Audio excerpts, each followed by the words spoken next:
So today I'm going to be talking about preterm birth. Preterm birth. I just want to share a story. Can I just keep it real with y'all? Can I just be honest with you guys today? So my first trimester of my pregnancy wasn't too happy.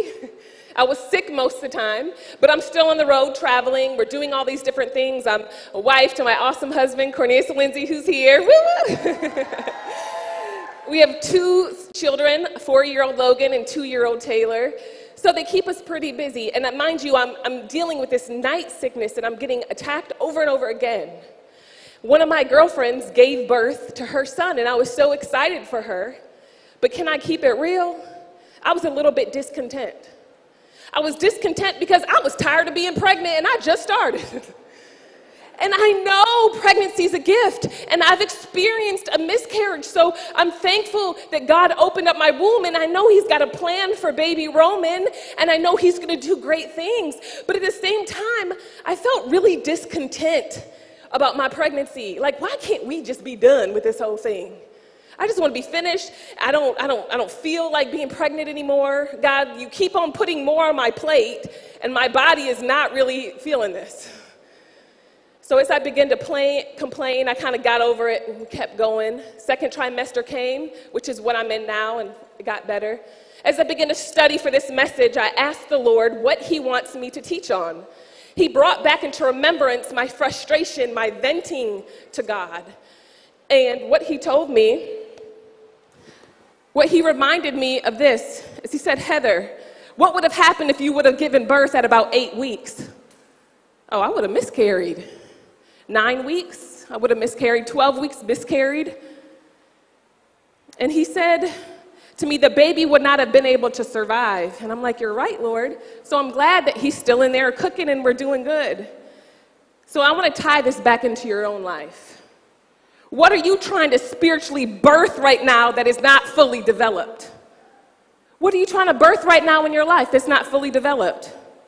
Some of us need to take an honest look at our life and ask if we are content with the portion that God has given us. Or are we too busy trying to rush to the spiritual hospital to tell the spiritual doctor that we're ready to give birth right now? So you're running and telling everybody, I'm ready to give birth. And the doctor is looking at you like, are you even pregnant? Are you even pregnant? Do you even live for Jesus? Do you even care?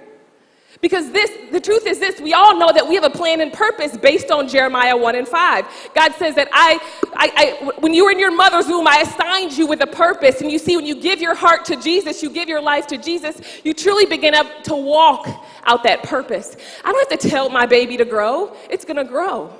It's just going to keep on growing and keep on growing. But there is a time and a season to when I'm going to give birth, and I can't force it. And sometimes we try to force God's hand concerning our life because we don't feel like He's moving fast enough in our life. Some of you right now, as I mentioned, are at the spiritual hospital. Yes, the season might be hard.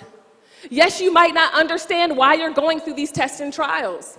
Just like I did. I didn't understand, God, why am I so sick? Why am I this? And sometimes we get caught up in complaining and murmuring and focusing on our situation instead of focusing and being excited about the fact that I'm pregnant with a promise. God has called each and every person here to a purpose, and you can't compare your portion to anybody else's portion. And you comparing your life to somebody else is not going to make your season come any faster. Instead, we have to learn to be content with what God has given us right now. You might feel the aches and pains of the pregnancy or your developing purpose. But do you know God is placing you right where you are to prepare you for what He has called you to do? There's been many times where I have not been satisfied with where God is sending me. But that doesn't mean that you quit along the way. Sometimes some of us are aborting the process because we're uncomfortable.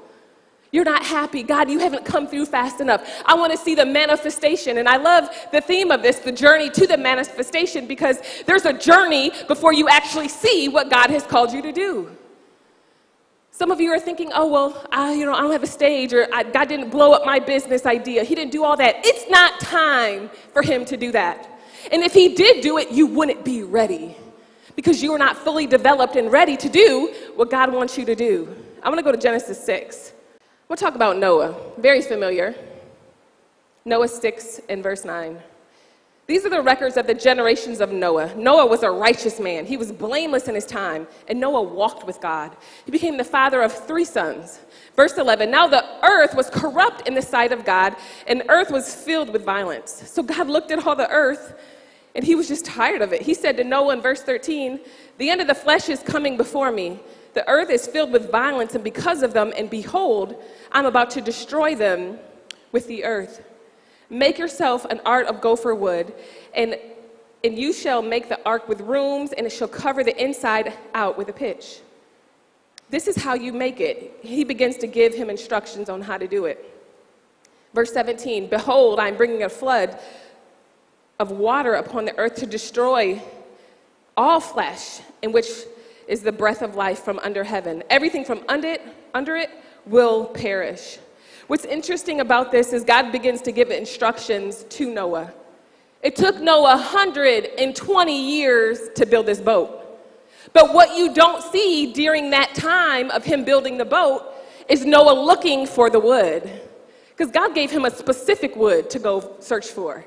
You don't see him trying to find the parts, pay for the parts. You don't see his frustration. You don't see people mocking him. You don't see people talking about him. It took him 120 years to actually see the manifestation of his prayer. We know the earth was violent. So I'm sure people were mocking him and making fun of him and telling him, you miss God, you're so stupid, how this, how that. But if you keep reading to chapter 7, verse 1, and the Lord said to Noah, enter in the ark, you and your household, for I alone have seen to be righteous before me in this time. What was interesting about that is there was actually a time to when Noah was supposed to enter. And I believe there's a time to which God is going to open certain doors over your life. I truly believe that. But will you be faithful in building the boat? Some of you guys, right now, God has told you to do some things in your life, and you are trying to figure out what you're supposed to be doing. God, I don't know what to do. I don't understand how you're going to do it. I don't know when you're going to do it. But instead, are you saying, all right, Lord, what are the instructions to build the boat? If you're telling me to do this, there's going to be a time to when I'm going to need this boat. What if Noah sat there and said, I'm not building that boat. I don't know how God's going to do it. I don't know when he's going to do it. Is he going to provide for this big old boat? And some of you are even looking at your bank accounts right now and wondering how you're going to do what God has called you to do. But you don't know, for so many years, my husband and I, even when we started out in ministry, we couldn't afford it. In the spirit, in the physical realm, we couldn't, but spiritually, we had faith. But do you know, for every single church service my husband and I first had, we rented out our venue, it was $345 every single Sunday. And every single Sunday, we would swipe that card, and we would just hope it went through. You know that by faith, you're like, oh, Jesus, make it go through. But we knew that God told us to start a church. And we believed at the right time, the funds would come. And sometimes some of you guys are waiting for perfect conditions in your life to be obedient to what God is telling you to do. Will you finally just say yes to him? What's interesting about this is God begins to instructions about taking the different animals in. Verse 4, for 7 more days I will send the rain in the earth. For after 7 more days I will send the rain on the earth, and for 40 days and 40 nights. I will blot out from the face of the land every living thing that I have made. Noah did all according to what God had told him to do. Noah did everything. Did it say Noah did some of the things that God told him to do? So what area in your life right now are you trying to hold on to? God, you can have my finances, you can have this, but you can't have my man. I need my man because a man gives me value and gives me worth, and I'm tired of waiting on you, Lord, so I need to hold on to this area. Yes, Lord, you can have my family, you can have my relationships, but when it comes to my job, you can't have my job. This is mine. This is my little area. He did all that God commanded him to do. And as I was studying this, what was interesting is God told Noah to get on the boat 7 days before they actually saw the rain. So imagine 120 years of you building this boat. Finally, it's about to be manifestation time. You are excited. You're like, man, God answered my prayer. This is good. So I'm going to tell my whole family, let's get on the boat. So they go on the boat. And you know what? Sometimes God might tell you to do something, but in the back of your head, you might doubt it a little bit. Like, did God really tell me to do that? It might sound kind of crazy. Like, God, I feel like you told me to do that. So now all of the family is on the boat and all the animals. And day one didn't rain. So maybe the whole family looked at him like, you've been doing this for 120 years. Are you sure it's going to rain? Day two, no rain. Day three, no rain. And sometimes when God tells you to do something, it might sound crazy to everybody around you, including your family. But will you remain faithful to whatever God is telling you to do? Day 5, day 6, and then finally, day 7, it started to rain. Noah could not birth that boat any sooner. What if it was 50 years in? Still wasn't time. 60 years in, still wasn't time. 80 years in, wasn't time. Have you ever tried to force what God has called you to do to make it manifest because you want people to see? You must learn that your value and your worth comes from Jesus Christ and who he is. Not your title, not your degree, not how much money you have, not who you think you are. Instead, we must lay down everything about us that gives us value, or I've learned God will take it away from you. He will snatch it away. He did that in my own life. I put a lot of value in a lot of the wrong things. I remember one year my husband and I prayed this. We said, God, take away anything that's in our life that might be a hindrance to us. That year, it seems like I lost everything. I had the miscarriage. 3 people close to me in my family died. All this stuff is happening. It was frustrating. I lost my car. Like, everything that I may have put a little bit of value in, it just seems like it went out the door. And I began to get really depressed and in a depressed state. And I believe that that's a symptom of you being pregnant with what God has called you to do. Because sometimes it gets really hard and you're going through tests and trials and you don't understand because you stepped out on faith. You've been obedient to God. You've been serving in the church. You're doing everything you know to do. And you're like, Lord, why is there no manifestation of my prayers? When is it going to happen? When is it going to happen? Do you know I wasn't ready to preach? Before I stood on a stage in 2011, 2012, I knew what God called me to do long before that. But as I gave my life to Christ, he began to instruct me. And it started with small things, like break up with your boyfriend. That's not my will for your life. Fine. You know how you have in your plan, I'm going to marry him, I'm going to have all his kids, and we're going to be great. No. He said, I need you to break off that relationship because it's a distraction to me and it's a distraction to your calling. You see, you won't be able to fully develop in what I've called you to do if you keep those things and people around you. They're going to distract you from what I've called you to do. They're distracting you from your purpose fully developing. Fine, Lord, I will break it off. I don't understand, but fine. Cut that off. All right, Heather, I want you to move. Move where? You want me to move to New York City? Okay, that makes a whole lot of sense. I have no money. You're telling me to go to a place that I cannot afford because the rent is very expensive, and you're telling me to move there by faith? Fine. So I begin to research apartments. Lord, this is further confirmation that I can't go to where you're telling me to go because the rent is really high. And I don't think that I can use my faith to pay for the rent every single month. Then he begins to one of my best friends calls me and says, hey, this girl's looking for a roommate in New York City. The rent is $500. What? Psh, I'll take that. I took it and I packed up a van and I moved to New York City by faith. It was part of my development. I needed to not only hear that God provides all of my needs according to his riches and glory, but I needed to experience. It's one thing to read the scripture, but it's something else to take the scripture and apply it to your life and begin to walk it out. And I began to walk it out. In that season, it's like you almost think that when you get there, it's going to be so amazing. It's going to be so great. But I was only a few years in, and I would not see what God has called me to do for years later. So I moved to New York City. The Lord tells me to go to work somewhere for free. That makes a lot less sense, Jesus. You want me to go work there for free? That doesn't make sense. He's like, I want you to go there and share my name and share who I am. So I was like, fine, Lord, I'm gonna go. So I went to this job and I worked as an intern, and I had like this curse jar, and I said, if you curse, you gotta put $1 in here because I'm tired of hearing y'all cussing in the office.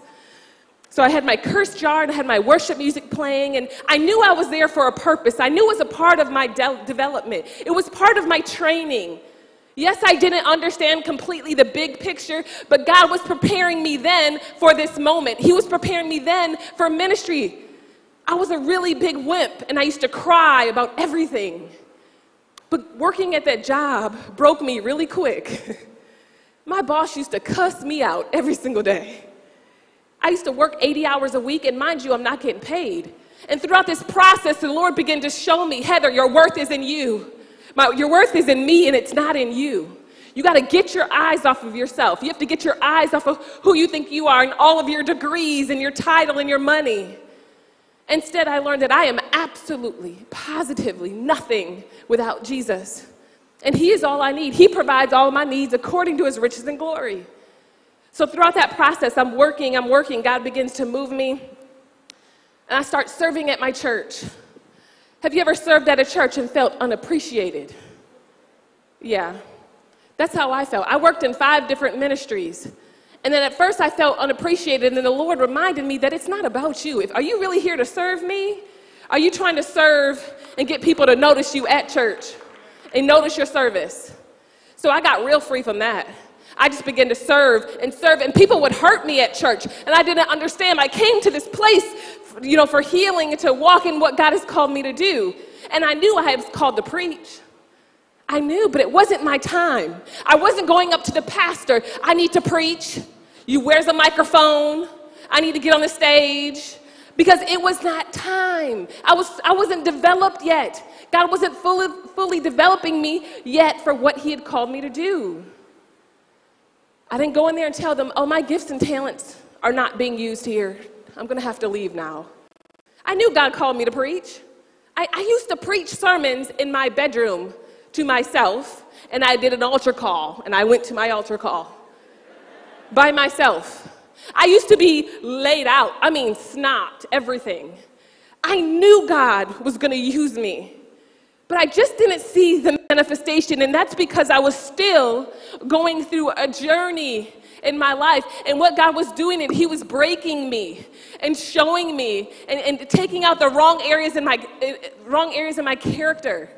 He was showing me that when I'm being selfish, He was showing me that, at the office, I can't keep stealing the ink for my Bible studies. Y'all know how we do. He was showing me how to overcome evil with good. He was showing me to trust Him in the midst of what I was experiencing. He prepared me, and I really love Philippians 1:6.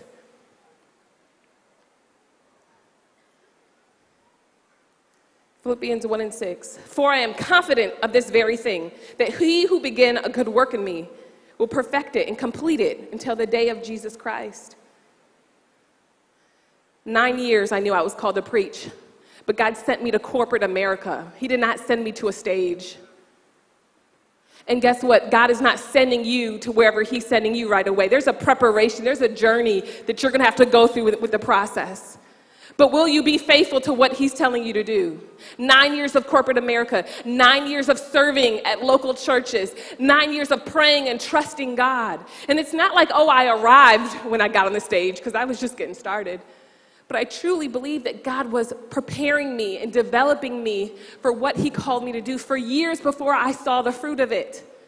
But I wonder how many of us are complaining and murmuring about what God's not doing, and we're focused on other people's pregnancies, and we become jealous and bitter about their life. We're like, well, God, why'd you do that for them? How are they on the stage at Ignite this year? I can sing better than them. I can preach better than them. It's your mindset God is trying to grab a hold of to show you that He opens and closes your door. And I can tell you this, when it's time for you to birth what God called you to do, no devil in hell can stop it. I'm telling y'all, I am a first-generation preacher. My husband's a first-generation preacher. When God opened up the door for us to preach, to this day, I have never gone to a church and said, can I come and preach at your church? I have a gift of preaching. I don't have to, because God goes ahead of me and on behalf of me, and he puts me on the hearts of other people. I've asked people, hey, can I borrow your venue? Shout out to GLA, and definitely asked to borrow their venue, but I didn't say, oh, I got a gift, can I come and preach? No. In all of my years of preaching, I have never asked anybody to go anywhere and preach. There's been times where I've heard stories when I ask people, how did you hear about the ministry? And this girl said, well, this girl told me about you at the barber shop, and she was getting her hair cut, and I was getting my hair done, and she told me about you, and I looked you up, and it's like, they didn't know that she was a pastor of a church in Texas. So it's almost like God has a way of moving on your behalf. You don't have to kiss anybody's butt. You don't have to compromise. You don't have to throw anybody under the bus. You don't have to gossip about anybody and try to hate on anybody. You don't even have to do any of that. Instead, all you have to do is stay in the lane that he's told you to do. Are you willing to stay in that lane? Because I'm telling you, when harvest season comes, from you being faithful to what God is telling you to do, it will absolutely blow your mind. But will you get to that place? Will you get to that place of saying yes to God when it's hard? Yes, when it's easy. Yes, when they talk about you. Yes, when you're scared. Yes, when you don't feel good. You know how many times I have gotten on a plane where I didn't feel good? One time I was going to Canada, 24 hours, it was a 12-hour trip, same day. The night before, a couple days before, I got the flu really, really bad. I'm sick, Logan is sick, Taylor is sick. For some reason, my husband didn't get sick, but it's fine. We're glad he didn't. But we're all sick and we're all throwing up, and it's just, it's bad. And I know I have to preach, and I've never canceled on a church and never got on the plane. I remember just laying there, and I'm just like, God, I'm not gonna make it, man. I'm not gonna make it to Canada on tomorrow. I'm tired. I'm throwing up. I don't feel good. I don't want to get other people sick. And I remember laying there next to Logan, who wasn't feeling well as well. He was about 3 years old. He started to sing, I can do everything. I can do all things through Christ who gives me strength. He says, nothing is impossible. So my 3-year-old begins to sing this song that he learned from children's church and at home, and I just begin to weep. And I said, I can do all things through Christ who gives me the strength. Yes, it's hard. Yes, I'm going through this test. Yes, I'm going through this trial. But I believe that I'm healed by the stripes of Jesus. And I'm still laying there not feeling great. My assistant comes into the room at about 3 a.m. and says, all right, are we going to the airport? And I asked the Lord, I said, Lord, am I going to the airport? He said, just get to check-in, ticketing check-in. So I was like, I can do that. So I got up, and I'm walking really, really slow, and really, really slow. And I'm just like, man, I believe that I'm healed. I know you're with me. Yes, it's hard. I don't get it. But as I begin to go, I got to ticketing check-in. And I said, all right, Lord, I'm here. What do you want me to do? He said, just get to TSA. I said, all right, I can do that. And what I love about God is he doesn't just throw everything on you right away. He begins to take you through a journey of steps, of processes, so you don't get overwhelmed. So I began to walk to TSA. And then he said to me, Heather, you're healed. And I immediately felt it from the top of my head all the way down. I literally was normal. I was just walking. I just walked right through TSA. I was literally healed in that moment. And sometimes when God calls you to do some things, some of you are staying at home. You're not willing to get up and go to TSA. You're not willing to get up and go to the ticketing counter. Yes, it's hard. Yes, it's going to require some blood, sweat, and tears. And yes, you won't see how God is going to do it. But if you don't get up and make the necessary steps, you won't see the manifestation of what he has called you to do.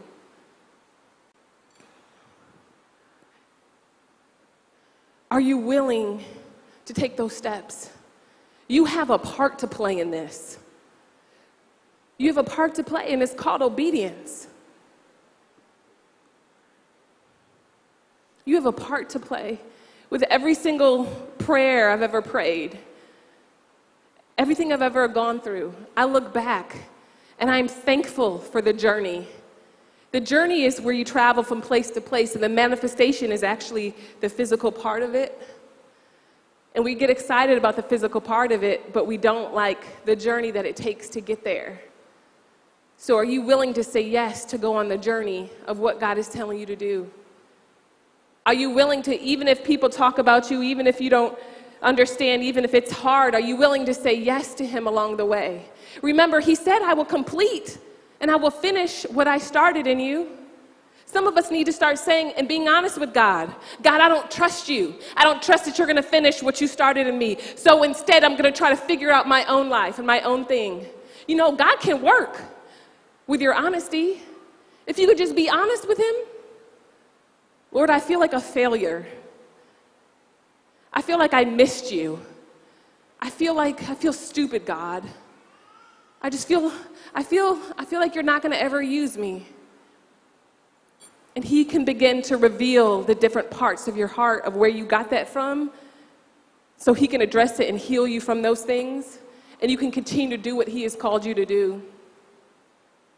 I remember when God told me to start my organization for Pinky Promise. I knew it was going to happen, I just didn't know when. But it was interesting, along the way, along the journey, I found myself when I was younger having Bible studies with 20 or 30 girls, and I was making smoothies with them because I wanted to show them that they need to start eating healthy. And we used to watch sermons on VHS, and I was just so excited about God. But even in those moments, God was preparing me now for my worldwide organization with women all over the world. So don't discount small beginnings. Don't discount what God is telling you to do. He tells us, I need you to be faithful with small in order to see that you can be faithful with much. We must learn to be faithful right now with whatever he's telling us to do. The definition of the preterm birth is giving birth before it's time. Are you trying to give birth to these things before it's time? Or are you allowing for God to fully develop you so you can be who he called you to be? Sometimes we try to step out before God's timing, and then we don't see fruit, and then we get discouraged from the calling because we feel like we miss God. You didn't miss God, it just wasn't the right time. Are you willing to be patient with God's timing? Are you willing to trust him if you don't understand? I declare that we'll be a church that is patient with God. I declare that we'll be a church that's not lukewarm with God. Maybe you got 1 foot in and 1 foot out. You didn't even want to come to this, but one of your friends just dragged you. But you got 1 foot in and 1 foot out.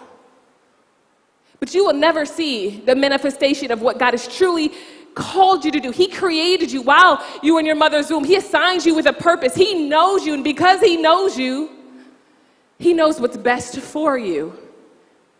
So don't run from him. He's the only one that can help you. I'd like everybody to stand up.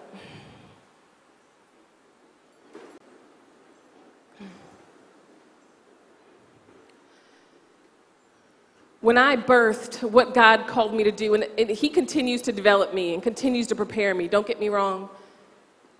But when I birthed some stuff that he told me to do, nobody could tell me that this was not my baby. Nobody could tell me that this was not my spiritual baby.